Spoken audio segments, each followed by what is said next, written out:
Yo, what's good, guys? We are back at it again with another MLB The Show video for you guys, and today I am updating my top 50 cards. This will be my final top 50 of season 1. I know we do have a little over 2 weeks left of the first season of the game, but I do want to get this video out for you guys that may be looking to make rank pushes in the next few weeks, especially since that second set of challenges is looking to come out. And a lot of people have finished their events and BR runs, so ranked is kind of at the forefront of a lot of people's focus. And I want to help build your lineups with what I believe are the top 50 cards in the game. So real quick, before we get into it, a subscription would be appreciated if this does help you kind of construct your lineups and decide on what players make the roster, which ones don't. That would be appreciated. So let's hop into it real quick. I have not rehearsed this, so it will be off the cuff, so some rankings will have to be ironed out as we go, but these are hard cuts. These are guys that I feel like maybe could have an argument if you really like these guys, or if you're difficulty dependent, then I feel like some of these guys could make your list. Like Andy Pettitte is a phenomenal pitcher if you're on Legend. Bobby Miller's probably really good if you're on All-Star, not really on the others. And then you got guys like Hobie and Loop, who are kind of gimmick specialty bullpen lefties. So if a card was too hard to rank or it was too difficulty dependent, they ended up in the hard cut section. You know, that's what it is. If you want more details on these pitchers, you can go watch the pitching tier list that breaks down kind of what difficulties most of these guys are good on. If they're here, then they probably don't transcend difficulty, and there's probably a desired difficulty you would want to be using them on. Or I just haven't used them in the case of like Skeens or, you know, Nick Senzel. Haven't used them. Look great on paper, but it would be too hard for me to rank them considering I don't have that knowledge base. So let's get into it, right? First card up, Aaron Bummer. Probably, honestly, the best lefty pitcher we've gotten all season. You can make the argument that like Hobie or Loop are better, but they're gimmicks, right? The only lefty we've gotten with a really solid pitch mix that you feel comfortable pitching with a lot of the time is Aaron Bummer. There's a reason you still see him a ton. Still a very good pitcher. The brand new Adley, easily a top 10 card, maybe even a top 5 card. Always has a good swing. I believe he has some good quirks this year, and obviously contributes to that switch boost, which most people are running. It is worth noting that that boost is not taken into account. I'm not taking into account any boosts for this tier list. Babe, obviously still one of the better hitters in the game, if not the best. I think Bobby Witt's probably in that lower range at this point. Brad Miller, probably like a 20-ish type of guy. Insane swing, insane hitting stats, just kind of, you know, lacks in the field. But he has so many positions he can play. You can kind of hide him at certain positions like first, third, or DH. And he's not awful in the outfield. I think Brian Roberts is probably in this top 30-ish tiers. Maybe he could work his way up. The power is a real issue with him, but his swing is so good and the contact so good that you can work around it.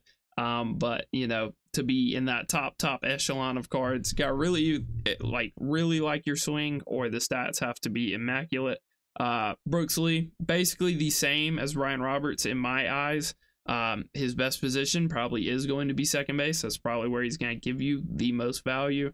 You're trading a little bit of the contact and clutch that you get with a guy like Roberts for a little more power and potentially a better swing with a guy like Brooks Lee. So Brian Reynolds, probably in that 50-ish range. Really bad against lefties, I believe. Absolutely rakes against righties, bad against lefties. Yeah, so there's that. Clutch isn't awesome, and he's a mediocre fielder, but he is a switch hitter, and if you put him on the switch team, you can argue he's even better, and it does patch up some of his flaws, not all of them. Los, probably towards the top end of this tier, maybe could sneak top 20. You gotta take into account this is him with without getting any tier of his boost. You want to give him his boost and argue that he's top 20. I could definitely see that. You could almost even argue that he's top 10. Bellinger, just a little dated at this point. His contacts have kind of fallen behind. His clutch has fallen behind. Still has a really good swing. Still has some really good quirks. But just not quite the card he was right when he came out. This Colson Montgomery, very good card. If you remember the one from the very start of the year, a bunch of people ran him a lot longer than they probably should have, and it's because his swing is insane, and he's also a very tall shortstop, so he can make a lot of those like Ellie type plays. So he has value there. Not bad value on the marketplace either. Edgar, I don't personally love his swing, so I think he's going to end up either in the very top of this tier or the very bottom of this tier. Also, more of a DH. You can play him at first. If you're not playing him at first, I'd probably DH him. But the hitting stats are very good, and they're kind of irrefutable. Eddie, definitely the best Team Infinity card. Absolutely crazy card. He's probably a top 10 card without the boost. He's definitely a top 10 card with the switch hitting boost. He's an absolute stud. Same goes for George Brett. It is kind of tough having to hit lefty-lefty all the time, but George Brett has such a good swing and some very good quirks to where it doesn't matter too terribly much. Glaybot, I think he's a little dated at this point, probably in that Edgar tier where he could sneak into this one if you really like him. Like mid-90s contacts, like 105 power. Not a bad card. Gunner, very similar to Colson Montgomery, almost a free Colson Montgomery. You're trading a little bit of contact for a little bit of power, and better physical attributes. He's a little bit faster, and you can make the argument he has as good of a swing, but also you can play him at first base. So if you are somebody who's been running Bellinger at first base, Gunner's basically a direct upgrade to that Bellinger. So he's not even in the same tier as Belly for sure. I think Hank's debatably top 20. He could get kicked out. He does everything well, and he has a good enough swing. I won't call it one of the better swings, but he has a good enough swing. He's just really overpriced right now. I think value-wise, he's probably in this tier, but stats wise I can't deny that he is a very solid card, especially if you play him in his primary. He's going to be one of the better defensive right fielders. Honus probably in this 20 tier, kind of has that Brian Roberts syndrome where the power's just not really there, but his positional versatility is really nice. Renfroe, a card that I probably wouldn't run unless you're on All-Star. I think that's probably worthy of this bottom tier. Hap, probably in the mid 30s 40s, something like that. Very lackluster against lefties, absolutely obliterates righties. If you are somebody that really enjoyed Corey Seager, this Ian Happ is basically Corey Seager, basically a switch hitting Corey Seager. So not a bad card at all, especially for the value. I think he's like 24k now, so for that value you're not gonna get too many better cards. DeGrom, kind of hard to work him in. I think he's probably in this 31 to 40. Not super dominant, but he does kind of transcend difficulty. Like I said, he has that outlier, so that's going to carry him on those lower difficulties where you really need to have speed differentials. And he's got really good through 9, so that's going to carry him on those higher difficulties where that's more important. Not the All-Star DeGrom from a couple years ago, but still a very solid card, especially because he can benefit from that Kershaw boost. Winker, I think you can only put DH so high, but this is where he should be. I'll grab his counterpart real quick here. Jordan, I would argue, has the better swing. I would rather use Jordan, but if you want to argue that Jesse's better just because he has better stats, I won't put it past you. But I'd rather have Jordan and his insane quirks and insane swing. J-Raw, probably top 10. His defense isn't as good as you would think it is because he's really small, so he can't really dive. He doesn't have as much range as you would think, but the arm is crazy. He has an absolute beam at shortstop. I don't think I've given up a single infield single since I got Jimmy Rollins. So he's absolutely insane if he can get to the ball, but he is pretty short, and you do notice the power a good amount. You hit some perfect doubles off the wall. That would be home runs with everybody else. And you also kind of, you get scammed, you fly out to the warning track a lot with him. It's just part of having those mid 90 power. John, probably in the 30s now, maybe even the 40s. This is why I didn't want to rank pitchers, because it is really hard. He definitely transcends difficulty because he has such a disgusting pitch mix, but you can also make the argument that there's better guys to be using on Legend because it's already so hard to hit on Legend. It is kind of, you're kind of bailing your opponent out if you're running John even at P5 with 92 hits. That's still low for Legend at this point of the game. So I think he's still good, and depending on how well or poorly your opponents hit him, you can make the argument that he's still a top 10 card. But I don't think I'm looking to make that argument at this point. Jorge goes in here with Bummer, basically a right-handed Bummer. They throw, I believe, the exact same pitches. I think Bummer has a slurve, whereas Jorge has a slider, and then Bummer has a cutter. So they're not the most comparable, but in my mind, they kind of fill that same role. They're kind of your go-to, run-of-the-mill reliever that you just want to come in and be really consistent. Jorge Posada, very similar to Adley Rutschman. They are very similar cards. I probably prefer Posada swing a little more, but that's just because I've used him more this year. I've played a ton of co-op. If you've played co-op, you know his gold card is phenomenal for that. So it's kind of up in the air as to which one of these are better, but obviously more people will have Posada next week. Profart, definitely a top 20 card. The power is bad with him. Does not bring the defensive value that a card like Rollins has, but still really good. Arguably has a better swing than Rollins, so there is that.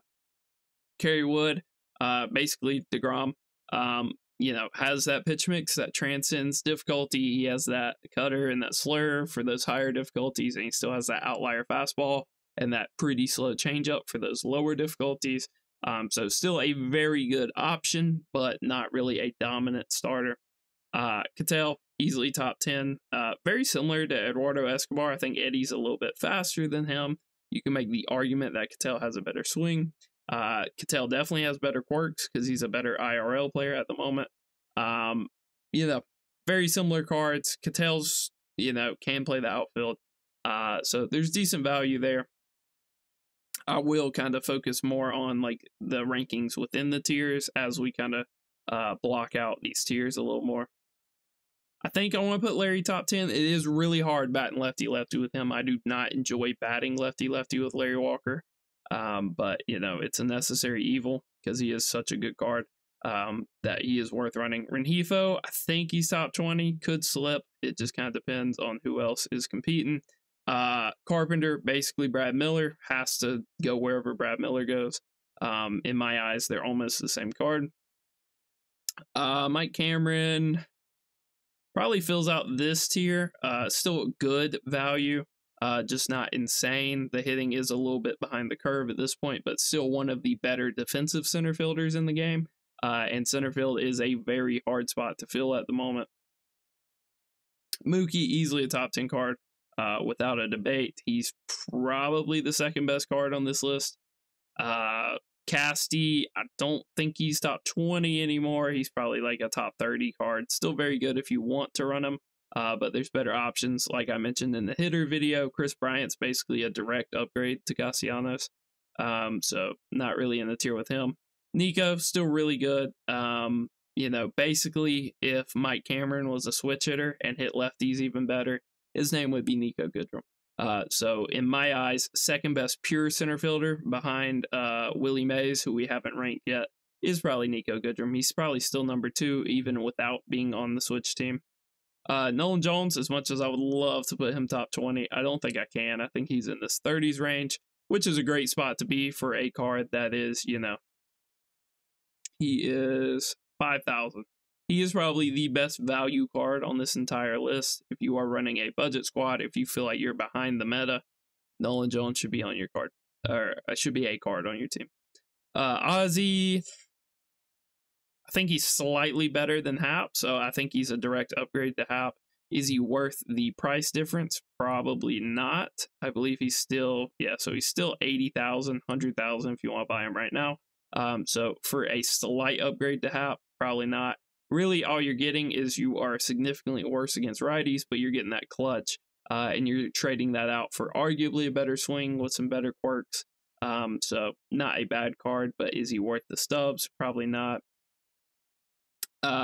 Fielder, I think probably slots in this 50 spot.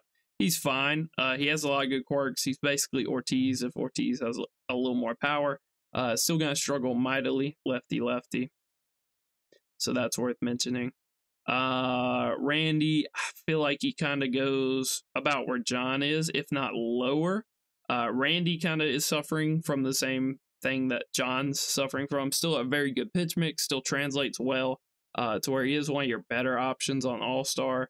And then hasn't aged too great on Hall of Famer and Legend, but it's still not an off game anytime you're going against Randy. Still one of the better pitchers in the game. It's just they're not quite as dominant as they were earlier in the season. Suarez, I think, is probably in this top 20 tier. He's just a direct upgrade from a guy like Jorge Lopez, where he shores up some of the control and stuff that Lopez doesn't really have. Riley, I think people have kind of gotten used to Riley. I want to slot him in this tier, but I would have to drop somebody out, and I don't think anybody needs to be dropped out of that tier, so I think he sneaks into the top 30. Still a very good card. Good little change of pace reliever. So I lied. So he has to go because Ryan Braun is basically Castellanos. They're basically the same card. Tony P, I think, is worth mentioning. I don't think I can rank him that highly. I think he's right-handed Prince fielder. I believe he's a righty. He is. Yeah, that's what I thought. So he's basically right-handed Prince fielder. Has inverse splits as opposed to fielder, and the clutch isn't like maxed out or anything. But if you need a right-handed first baseman, he's one of the better options. Story, I think he's probably towards the top of this top 20. I don't think he cracks the top 10 because we still have to get Willie Mays in that top 10. Winsell, I think will get in where he fits in. I don't know if it's worth promoting. This is tough. This is where it starts to get tough. We got some hard decisions to make here. So I think Santana probably gets bumped. And then that fills out that tier. I think Winsell probably drops. I really do like his swing, but he probably drops. I think I like everybody else that's in this tier. And then out of this, I think I drop Winker just because I like Jordan more. And I believe we have one more card to rank, which is Whit Merrifield, which I think is a fine card. I think his swing's very good. And I think he's an underrated card. But I still don't think he's like the greatest. I don't think he needs to be on everybody's team. So if you're asking me to rank these, I think just off rip, I think Bryan Reynolds is, rather good compared to everybody else here. I think Gleyber's pretty good compared to everybody else. I think Renfroe, you can make his swing work on higher difficulty, so I don't think he's bad. Winker's bat is obviously incredible. It's just the fact that he's a pure DH. And not my first choice of a lefty DH. And I think these two are Tony's probably, they're basically the same. Two righty first baseman. There's your lefty option at first base. And then Bellinger, if you really still like his swing, I think is still usable, but I think he's a little dated at this point. This tier, this is going to be tough. I think John's towards the top. I think Happ is probably midline. I think Jordan's up there. Probably one of the better lefty DHs you could be running right now. I think I would prefer Colson over Gunnar. I like the contact more than the power. I think Winsell probably goes like here. I think I'd rather use Kerry Wood than DeGrom. I think I'd rather use Randy than DeGrom. I think it's tough. This is tough. I think I'm relatively happy with that tier. This 20 top 30 basically tier. I think the relievers probably need to be towards the bottom. I think Ozzy's fine. I think I'd much rather use Roberts than Ozzy. I think I'd rather use Brooks Lee than Roberts. Holness probably fits in like here. And then I don't like Braun nearly as much as Castellanos, but I know a lot of people probably do. This top 20, I think I actually kind of subconsciously ordered. I think Rengifo probably goes down. I think a relief pitcher only has so much value. I think I don't value Hank Thompson that much, so I think I'm relatively happy with this.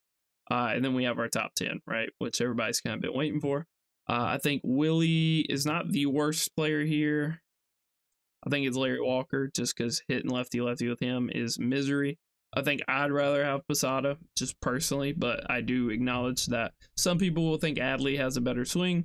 Adley's definitely faster, and he has a little more power. So if you put him on the switch team where Adley has roughly the same contact and clutch, then I think Adley's power and speed probably edges him over Posada.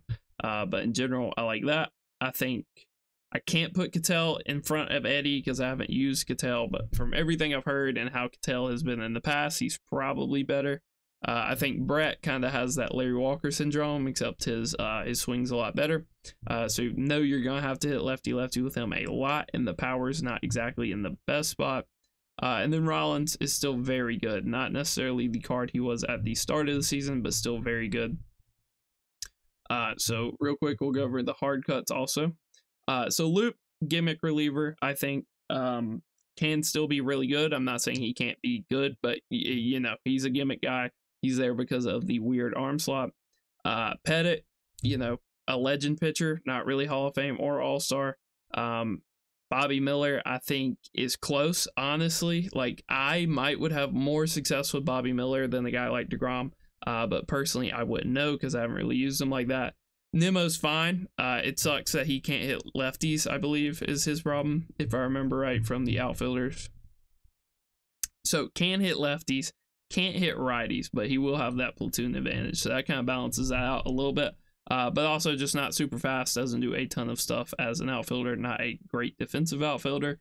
But any of these guys, if you want to argue, you know, they should fit in this like bottom tier. They definitely could. CC, definitely more of a legend guy. I've seen him on Hall of Fame. He's not very good. Cliff Lee, also a legend guy. Dante, pure DH. If you want to argue as a pure DH, he's better than Edgar, better than Jesse, better than Jordan. You certainly can. I'm not going to make the argument, but you could. Hobie, another gimmick reliever. Heimer, just a little dated. You can make the argument if you put 5 parallels on this card and you really like his swing and you're running him on the switch team, could still be a top 50 card, but I don't think he is. Loaizaga, just haven't really used him yet. Looks very similar to a guy like Jorge Lopez. Don't love the fact that he doubles down on like slider and slurve. But you know, if you use the WBC Loaizaga last year, you know that card's pretty solid. Soler just lacks a lot of stats. His contact's really bad, but his clutch and power is good, and obviously he has a really good swing. Josh Bell, same that I said for Candelario. Senga, very solid, honestly. I just think he suffers kind of in between, where Hall of Fame is probably going to be his best difficulty, because I don't think great players are going to struggle that much against him. And then he doesn't really have that speed differential or that outlier that would help him be really dominant on All-Star. So I think he's a Hall of Fame only pitcher in my eyes. So I'd probably stay away, and that's very hard to rank. Seager, I think his stats are just behind the curve. Max Clark could be argued is a good alternative for center field, right? I mean, we have basically no center fielders on the bottom of this tier list. Bellinger could play there. Mike Cameron could play there. None in this tier. Nico Goodrum and Willie Mays. So center field's very underrepresented in this tier list. So if you want to make the argument that, you know, Max Clark cracks top 50 because of lack of competition and value at his position, then you could definitely do that. Piazza, I think, is still worth a shout, especially if you've put some parallels on him. But obviously, without the Nolan team, he lacks a lot of power against lefties. And like I said, with Rollins, that power is not really where you want to be right now. Garver is kind of a more advanced Piazza at this point. Senzel looks solid, never used him, and he just struggles against one side of the plate. Skeens, have not personally used. I can't imagine he's good on every difficulty. Looks like he'd be good on All-Star. Looks like he'd be mostly good on Hall of Fame. But what scares me about Legend is this 88 control, which, you know, it could be fake, right? Like Al Leiter, or it could be very real, like his spring breakout card where his pars were massive. Gossage, one of the better pitchers of his archetype. I don't think he's almost a gimmick pitcher. You're bringing him in for the slurve and that outlier four seam, but he still is very good in his own right. And then Satchel, kind of a gimmick guy that's going to be a lot better on lower difficulties than he is on high difficulties. When you get on those high difficulties and very good players aren't swinging at that curveball, aren't swinging at that screwball, and they're really just sitting on the outlier, he's not going to be nearly as effective. But on All-Star and, you know, lower Hall of Fame, I can't deny that Satchel's probably a very good card. So yeah, that's kind of my thoughts on where the game's at. Obviously, its tiers are going to reset, unfortunately, so it won't be accurate when you guys do pull this up. You will have to look at the video if you want my exact rankings. But yeah, that's what I think of kind of the state of the game right now. These are the cards that have kind of separated themselves from the rest. And till next time, guys. Peace.